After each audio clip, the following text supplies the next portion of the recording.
Hello everyone, in this video I'm going to make a full guide on how to train harder. Stick around to the end and you'll know everything you need to know about advanced techniques and different ways that you can push your training to a whole different level. Make sure that you save this video because it is going to be possibly the most important video you'll ever watch in hard training. So let's get straight into it. There are many techniques that we can use in hard training, and the first one that I'm going to talk about is supersets. Now, there are various ways you can do supersets. But first of all, what are supersets? A superset is when you do 2 exercises or 3 exercises or more back to back. Usually, supersets are done with 2 exercises. This means you can achieve a greater muscle stimulus because you're doing 2 exercises back to back. There are same muscle supersets and different muscle supersets, which have different benefits. Let's start with different muscle supersets. Different muscle supersets are completely different from same muscle supersets because you're not really loading the same muscle twice.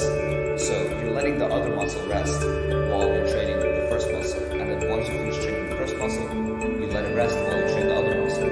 This allows you to save a lot of time in the gym because time is important in the gym, and this allows us to rest more and possibly exert more than if we were to just not do this. That's why it's a great option to add. So one of the things I like to do is I superset bicep curls with tricep pushdowns.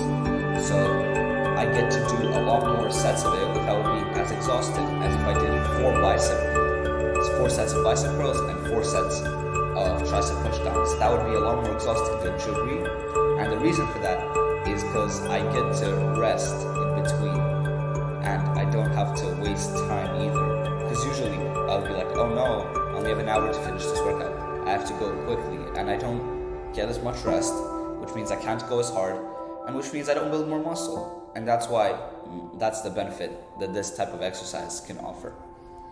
And what about same muscle supersets? Same muscle supersets offer the benefit of pre-exhaustion. This means that once you're at the second exercise, the muscle is already tired and the muscle is already kind of been under tension, which is why you can push beyond failure. That is a common pattern among a lot of these training techniques. You get to push beyond failure.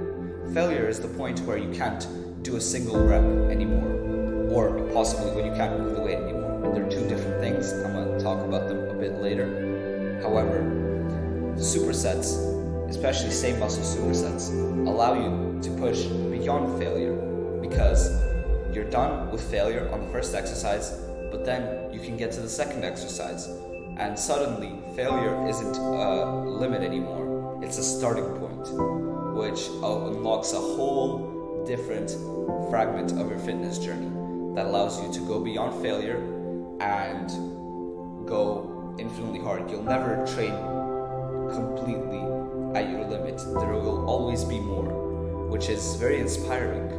You can always do more. You can always give more, but we choose not to. I digress.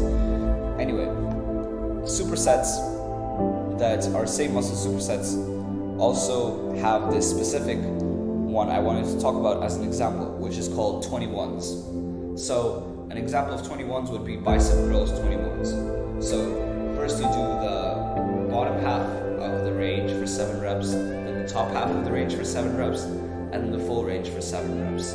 Another example is tricep 21s. You do 7 reps of tricep pushdowns, 7 reps of overhead tricep pushdowns, and 7 reps of tricep kickbacks, which those 3 combined is a great same muscle superset that can greatly increase gains. And yeah, it's a great way to really build more muscle with that. So finally, moving on from supersets, the next technique that helps you to train harder is drop sets. So what are drop sets? Drop sets is when you do an exercise, hopefully to failure, maybe close, and then as you can't do any more reps of it, you lower the weight and you do more reps. The whole purpose of a drop set is to go beyond failure again. And these are more simple than supersets.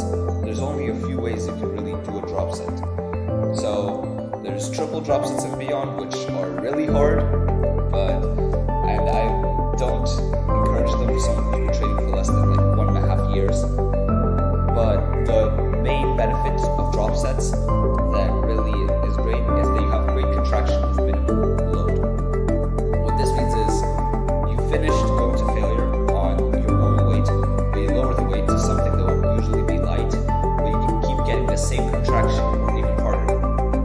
And the whole purpose of that is that you can keep pushing yourself without worrying about getting injured again. So that's a great benefit of drop sets. You get to really push yourself and not worry about getting injured. You get to push yourself with the minimal load. Yeah, that's kind of a short section. The next section is rest pause sets. Rest pause sets are great because they're harder than supersets and drop sets. And a lot of you might not even know what rest pause sets are. So let me explain. Rest pause sets is when you do a set of an exercise close to or at failure. Imagine for this example, I'm going to use leg extensions. I do leg extensions for a set of 10 reps. After that, I wait 10 more 10 seconds. In 10 seconds, I have to start the next set. This time I'm only able to do 9 reps. And again, and I only can do 8 reps. And then 4th set, I can still do 8 reps. 5th set, I can only do 6 reps. 6th set, I can only do 5. 7th set, I can only do 3. And I usually quit after the 7th set when you can't like really do more reps without cheating. But 7th set is a pretty arbitrary number because at that point your muscle just starts to completely discombobulate, if that's a valid way to put it. The most I've ever done is 10, and that was crazy because 10 back-to-back sets to failure feels like agony, but it's also a great feeling of accomplishment after you finish. Because you know that's one set, right? I would do 4 sets of leg extensions in a normal workout, and the first time my trainer showed me this, I was already 3 sets of leg extensions in, and I thought, okay, last set of leg extensions. So I do my 10 reps, I reach failure, and then he's like, wait 10 seconds, hit it again. I hit it again, and he's, wait 10 seconds, hit it again.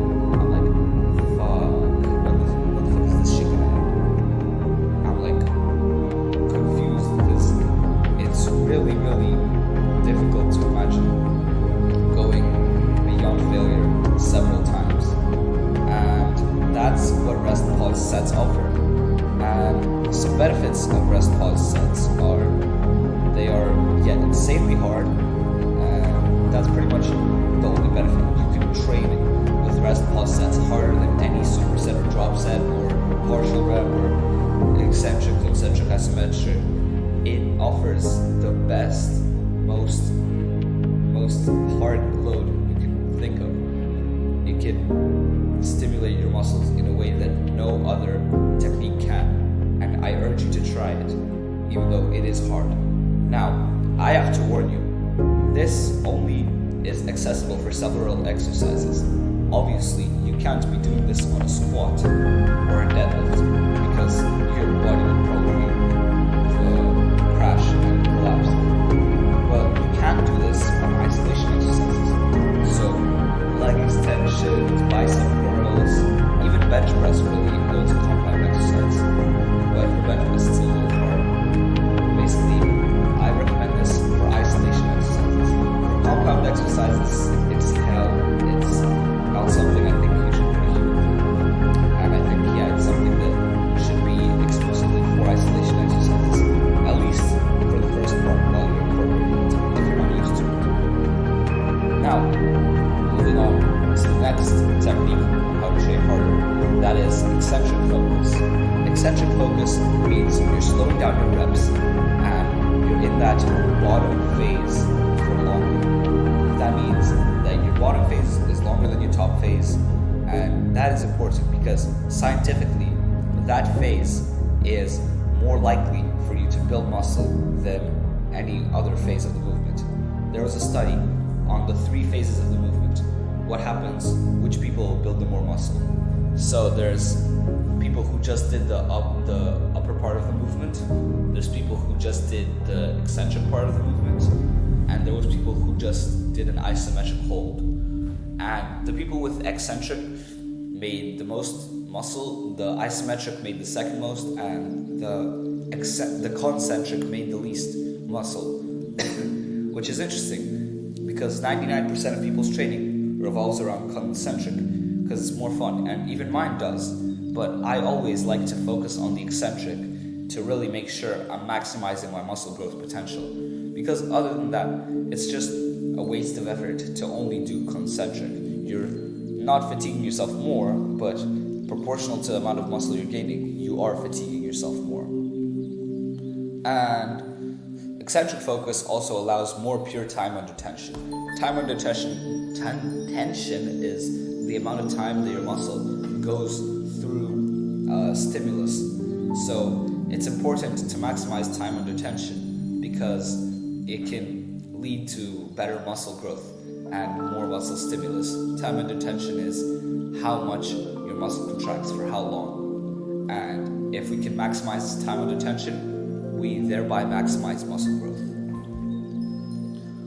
Another thing is that it does increase mind-muscle connection. It can offer a way better mind-muscle connection than the concentric, because on the eccentric you're really focusing, whereas on the concentric you can just do this with your eyes closed blindly, kind of zoning out, not thinking about anything. No, the eccentric, you have to focus, make sure you don't drop the weight, you really have to focus on that mind-muscle connection. And that again opens a whole nother world of bicep stimulus, and just stimulus really. The concentric won't offer as much mind-muscle connection as the eccentric. Damn, I really need to know how to pronounce these words better. But the next technique is isometric focus. This means that you're pausing in a tense part of the lift to basically give yourself muscle connection statically. Imagine I'm just here holding a heavy weight, and you can lift more weight. So that's one benefit of isometrics. You can offer way more load to your muscle than any movement because you can definitely use more weight that you can just hold, than you can throw up in the air. And once again, it increases time under tension if you incorporated it not separately, but as a part of your exercise. So imagine I have my concentric phase for the bicep curl, and then I have my eccentric. Oh wait, I pause for a few seconds, continue my eccentric, and then I go back up. Or alternatively, my isometric is all the way at the bottom, and then I go back up. This type of technique allows you to maximize time under tension, which is what we talked about earlier. It gives you a great mind-muscle connection, and sorry, that's not related, but it gives you a greater muscle stimulus because you're spending more time under tension. Another thing is partial reps. Our very last technique for today are partial reps. Partial reps allow to go beyond technical failure. But first I have to define technical failure. Technical failure is when you can't do any more reps, which is what we were using as our definition for failure for the whole video. But like I said earlier, now I have to define the other type of failure, mechanical failure, which is a lot harder. Mechanical failure is not when you can't do another rep. Mechanical failure is when you can't move the weight. That is the difference. So that is achieved with partial reps. Once you can't do a single full rep, then you start doing half reps. Once you can't do a half rep, you start doing quarter reps. And once you start doing a quarter rep and you can't do any more, you just kind of move the weight until you can't anymore. And that is mechanical failure, which is leagues and leagues above technical failure. It's way harder, and it's just not comparable it's something that's much more difficult, and for that reason it's much more beneficial.